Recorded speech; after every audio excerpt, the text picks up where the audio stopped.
ครับแต่พอพูดถึงมัธยมนี่สมัย15 ปีก่อนโอ้โห โอ้ยไม่ธรรมดานะมัธยมเล็ก มัธยมเล็กติด สี่ เก เก็ ม บ ไป วัน ปัจจุบันเป็นเทรนเนอร์คู่ใจของกำนันนิรันดร์แล้วบอลแบบไหนก็ไหนเอาสู้อยู่แล้วตัวใหม่ก็ใจสู้อยู่แล้ว หายใจสูงเข้มครับรายนี้ก็ฟองสดขึ้นมานะครับแล้วหลังก็ยังไม่แพ้ใครครับซีเจน เจอกับเจ้าแกนต้านะล่าสุดนะที่เดียซ่าสาย ที่มีลูกเดียวมากเลยครับแต่นี่มาดูว่าเจอจอมเก๋าอย่างมัธยมเล็กอะไรจะเกิดขึ้นครับ อย่างนี้ไม่ผิดไม่เท่าไรมัธยมบอกไม่ธรรมดาแน่นอนหรอกเพราะว่าทุกการศึกษาที่4 เมืองมีนักแน่เลย จอมเก๋าเลย แข่งเว้ย แทงเข่าแต่ว่าโดนเทครับซีเจน ยืนไม่ได้ก็มัธยม เก่านี่อยู่ที่แดงอยู่แล้วนะครับมัธยมเล็ก ดู น้ำเงิน เอาครับเข่าทับสุดของซีเจนครับเดินต่อครับทางด้านมัธยมเล็ก ต้องอยู่ที่ว่าตีกันอย่าหมดอย่าเหี่ยวอย่าย่นถ้าไม่ย่นเลยถือว่าอยู่ได้ตลอดทุกสุดยอดครับ วัดแต่ที่ใจครับ ดูได้ กวางล่างเลยครับลูกนี้โดนกวางน็อกทั้งยืนครับซีเจนเดินต่อครับมัธยมเล็ก ปัจจุบันก็เป็นการสอนที่ใกล้ชิดนี่ท่านดูครับลีลาการล็อกการบีบการคนแต่สู้ได้ตลอดครับแต่นี่ครับดู นะครับตีขึ้นในฟอร์มสดแล้วก็ยังไม่แพ้ใครมาเจอมัธยมเล็กความเก่าความใหญ่วันนี้ ไอ้ยอดวางเป็นตุ่มเลยโอ้โหมา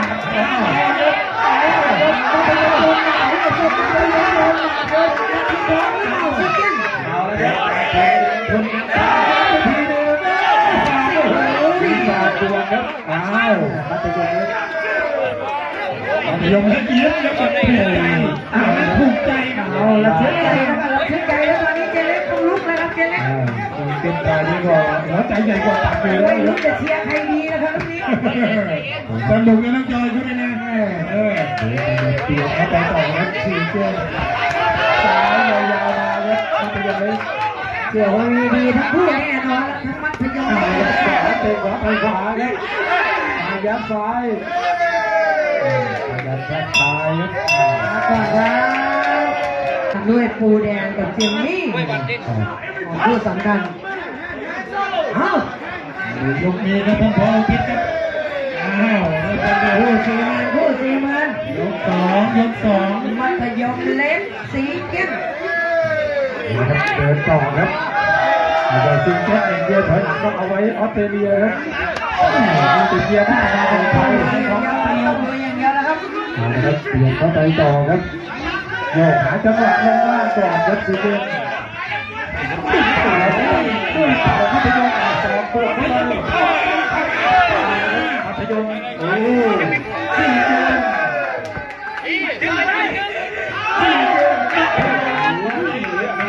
ใหญ่รุ่นใหญ่แล้วก็ใหญ่ด้วยรถถังเจรถจักรก็อย่างนี้ โอ้โห ทางไทยบอกแย่ครับดึงออกมาต่อครับเดินซีเจน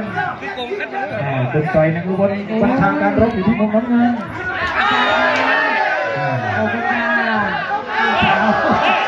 ลูกสาวเก่งถ้าถูกใจเชื่อใจแน่อาจารย์มีแต่พวกที่เยอะแบบนั้นเองโอ้โหอาจารย์ทุกคน ไม่ใช่ลูกสาวไม่ให้ไปต่อยมวยลูกสมัยก่อนผมบรรยายตั้งแต่36 กิโลบรรยายมวยที่ยโสธรสมัยนั้นนี่โอ้โหสุดยอดนะขอบคุณทุกคนนะครับประทับใจมากพ่อจะรับการขอบคุณมาก นะครับเดินต่อครับมัธยมเล็กสองเดียวเข้าไปเลยว่าตีเกมซ้ายเอาดันเข้าบอลเข้าช่วยตีครับตีใครคร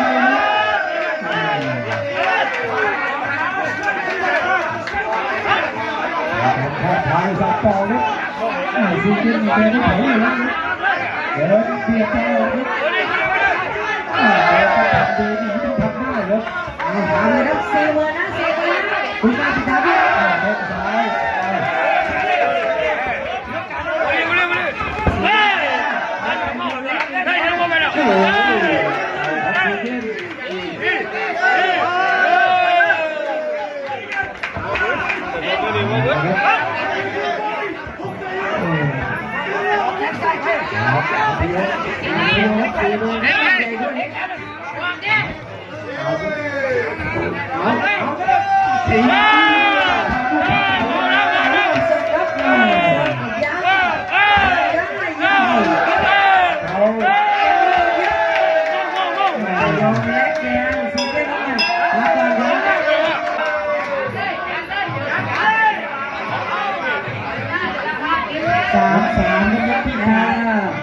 ยกที่สามครับ โดนปัดนะครับมา มัธยมเล็กครับ47ครับ ทยมเล็กเอาทีโอ้โหโตกันทั้งหมดครับเดินทำดีหนีทำได้ครับอย่าหนีอย่างเดียวครับหนีต้องทำด้วยเดินก็ต้องทำให้ดีนะ 4 เมือง นะครับ เขานี่อยู่ที่แดง ไปมา อยู่ที่ซีเกม ต่อครับมาเดินทีเดียวมีเข่าดวง ที่ใจได้พลังกำลังนะครับตอนนี้ ครับยกสามเดี๋ยวซีเกมเดินเปลี่ยนไปใกล้ๆต่อยกันด้วย ยกสาม ครับไปที่มุมกลางเลยครับแข้งซ้ายไปแข้งขวาเดิน รุ่นใหญ่นี่หนักๆแรงๆอยู่แล้ว ดูครับตีเต้นแห่แล้วคนไม่ปล่อยมา ได้ทำเลยครับ ต่อเข้าไปดูใน ยกสามดูว่าระยะยาวๆจะเป็นยังไง การท่าช้าแกะออกไปแต่ว่ายังจะเทียบน้อยเอาแต่แทงวางซ้ายสวยครับ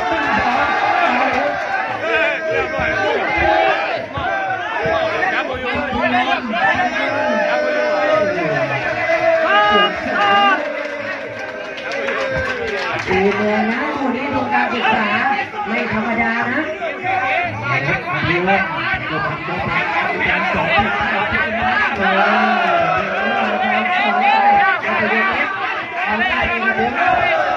เป็นก็เป็นลูกหลานในสังกัดของได้เมืองหนึ่งอุบลสีเขียนออสเตรเลีย ไปไหนครับจะดูว่า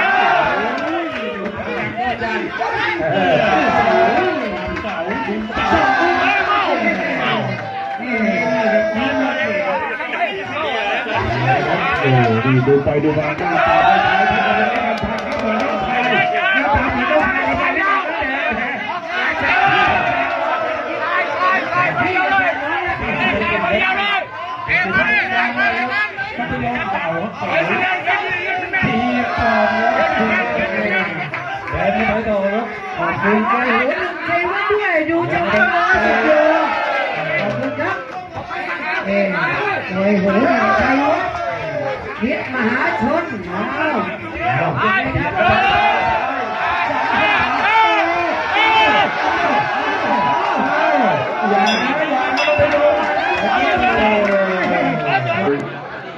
ยกที่สี่ครับเชิญพ่อเอาที่ครับ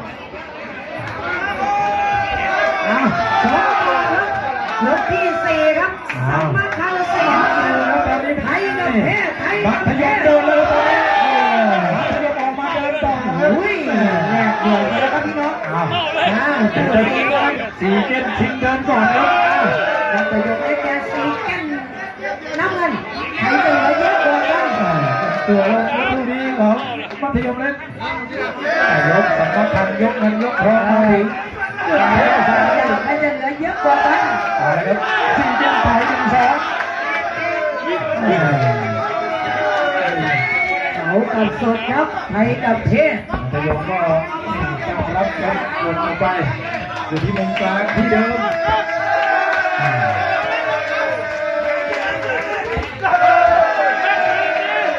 สี่เกมเดิน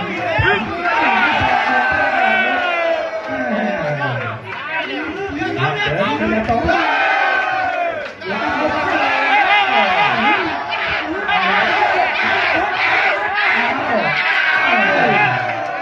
โอ้ยอัตราได้สอบครับไทยพัฒนา มาใจดีมาก พัดบาลาเข้าไปเลยครับสี่เกม ธรรมดา ดูการขวางอ่ะทางเข้ามา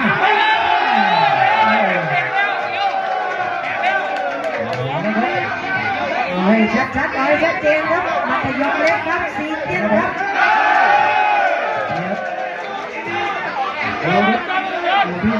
อีกแล้วทีไปก่อนครับโดนหนักเหมือนกันครับ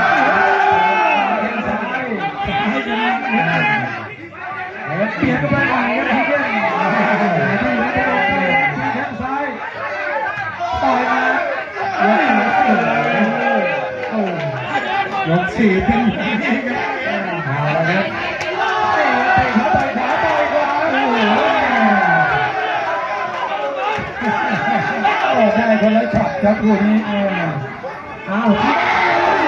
ถ่ายไว้ถ่ายไว้โอ้ย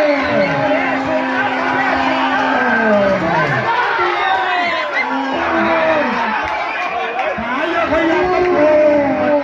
ยกสี่ครับ จบไปในยกสี่ครับสี่เจ็ดครับ ที่เก่ง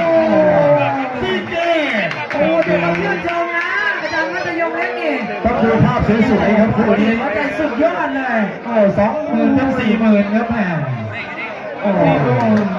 เพื่อนจ่อยยิงกระบวนครับวันนี้ โอ้ออกบ้านขาไหนเนี่ยก็ไหนนะครับ คนสวยข้างสังเวียนดูน้ำเงินบอกเต็มที่แล้วเต็มที่แล้ว เอฟซีของเจ๊คือว่าคนสวยเลยเอา เอาละครับจิงโจ้ครับไปหุยหมัดขวาเลยเจอแข้งซ้ายพลังเสียเอฟเอาใส่สามพละกำลังกับศิลปะเขาคู่นี้พละกำลังอยู่ที่จิงโจ้แล้วครับศิลปะอยู่ที่สิงห์สยามครับโอ้มิสเตอร์จิงโจ้โดนเข่าซ้ายเน็ต ล้นเวทีเลยไหมล้นเวทีเลยไหมโอ้ย สนุกนะวันนี้สนุกแน่ๆโอ้ยจิงโจ้ปัดขวาโอ้ยแตกครับแข้งซ้ายเยอะเลย ใส่หนาวจริงก็อย่าเห็ดใครเลยยกที่สอง แรงใช่ไหม โอ้ย แต่สู้ดีแล้วจอยนะ โอ้ยสู้ดีอ้าวโอ้ยสู้แล้วมีเข่าด้วยเกมชุดนี้ก็สนุกเล่นมันเลยครับเปลี่ยนรูปเปลี่ยนอะไรที่สั่งได้โอ้ย แต่ถ้าผมผู้ใหญ่ที่มาใส่ที่คนไหนนี่ก็จะนะ โอ้โหประเทศไทยแล้วมัน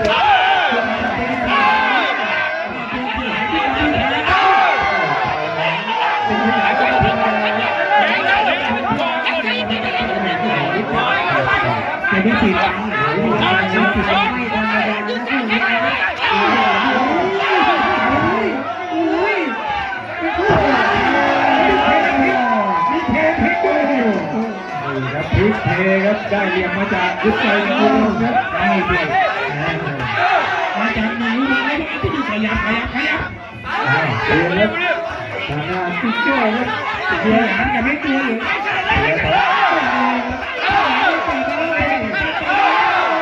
ติ๊กโจ้ไปเลยติ๊กโจ้เจอสิติ๊กโจ้กับสิติ๊กโจ้ที่ติ๊กโจ้ครับนะครับแบบข้างบนบามา อย่าพอ3,000ครับพ่อทิพย์ครับ โอ้เอามาดูต่อครับชมต่อครับชมต่อเดี๋ยวเปลี่ยนเข้าไปเหมือนเดิมครับจิงโจ้รายนี้พละกำลังเหลือเกินครับจากออสเตรเลียสิงห์สยามเลยจิงโจ้ทำไงยิ่งเดินนะครับแต่เจ้าจิงโจ้โอ้เจ็บก็เหมือนจะเจ็บครับโอ้หัวใจดูขวาดูทางขวาของจิงโจ้ สิงห์สยามก็ไม่ธรรมดานะบอกเลยของอาเซียนด้วย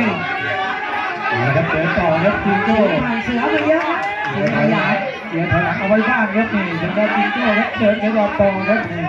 เตะล่างเดินประชิดขวางเอาไว้ดูขวางได้ไหมจิงโจ้ทีมเราก็พยายามจะโต้ด้วยเข่าซ้ายพยายามจะใช้โอ้โหโอ้โหแม่สิงห์สยามเข้ามาเผลอไม่ได้ทดสอบครับแต่พลิกออกมาจิงโจ้ องเชียร์มาเยอะเลย สิงห์สยามจิงโจ้นั่นเอง เดี๋ยวครับเจ้าเตะข้างสายบอลจิงโจ้แม่โดนต่อ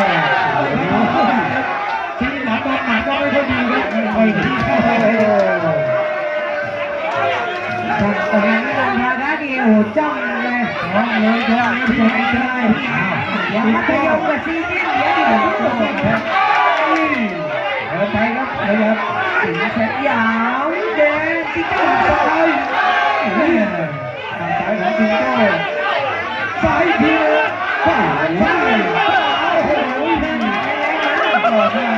หงายครับสิงห์สยามดุเลยครับดุเลยครับเอาละครับเข่าอยู่ที่สิงห์สยามแล้วหมัดอยู่ที่จิงโจ้ครับตีมืออย่าไปตีหลังหักต้องตีให้ตายให้ตายเอาใช่แล้วครับ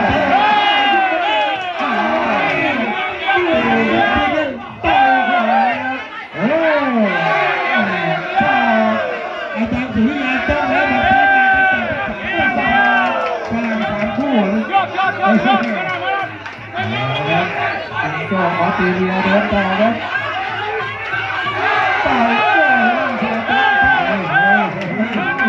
ต่อ ก่อนจ้า สู้เต็มที่ ต้องตามแล้วจ้า แต่ในคนเราก็วันที่12แล้วก็18ก็รออยู่นะ พรุ่งนี้ต้องการเหลือ2วันสุดท้ายครับ 25ก็ไปที่กลุ่มแมลงดูนะตอนนี้จิงโจ้ว่าไง สิงห์สยามแมนจิงโจ้น้ำเงินยก4ครับ จิงโจ้อันนี้จอบอิดจอบเจจากออสเตรเลีย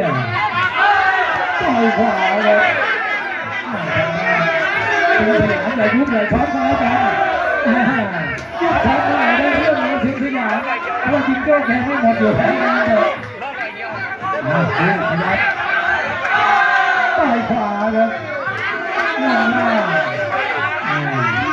อย่ารับอย่างเดียวนะครับสิงห์สยามต้องต่อด้วยครับออกมาขวางไว้ขวางตีเข่าจิงโจ้ขวางดีเลย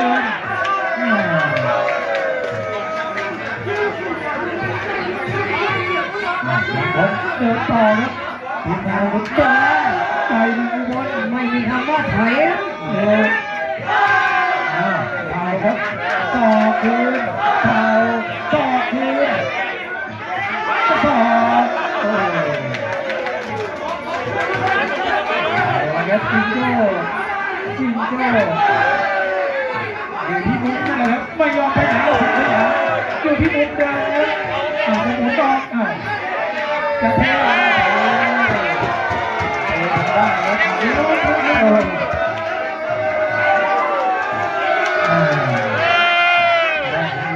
ับยก4ยก4 โอ้สิงห์สยามเอาละครับ สยามจิงโจ้ ต่อย กที่4 ซ้ายไม่โดนขวาไปอีกรอบเดินเข้ามาต่อยขวาเอาแล้วล็อกเอวไว้คนหนึ่งขวางคนหนึ่งล็อกเอว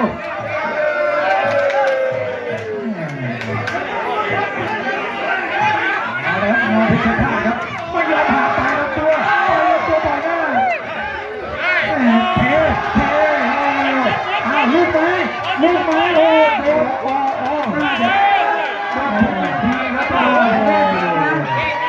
หัวใจสุดยอดเลยครับไปเลยครับสิงห์สยามจบเลยครับขอโทษโอ้ไม่เก้นะครับโอ้โหจิงโจ้จิงโจ้ ครับพร้อมออสเตรเลียจิงโจ้สิงห์อุบล ดีด้วยครับให้กำลังใจสิงห์สยามนะแต่ว่าชื่นชมนะหัวจิตหัวใจนี่สุดยอด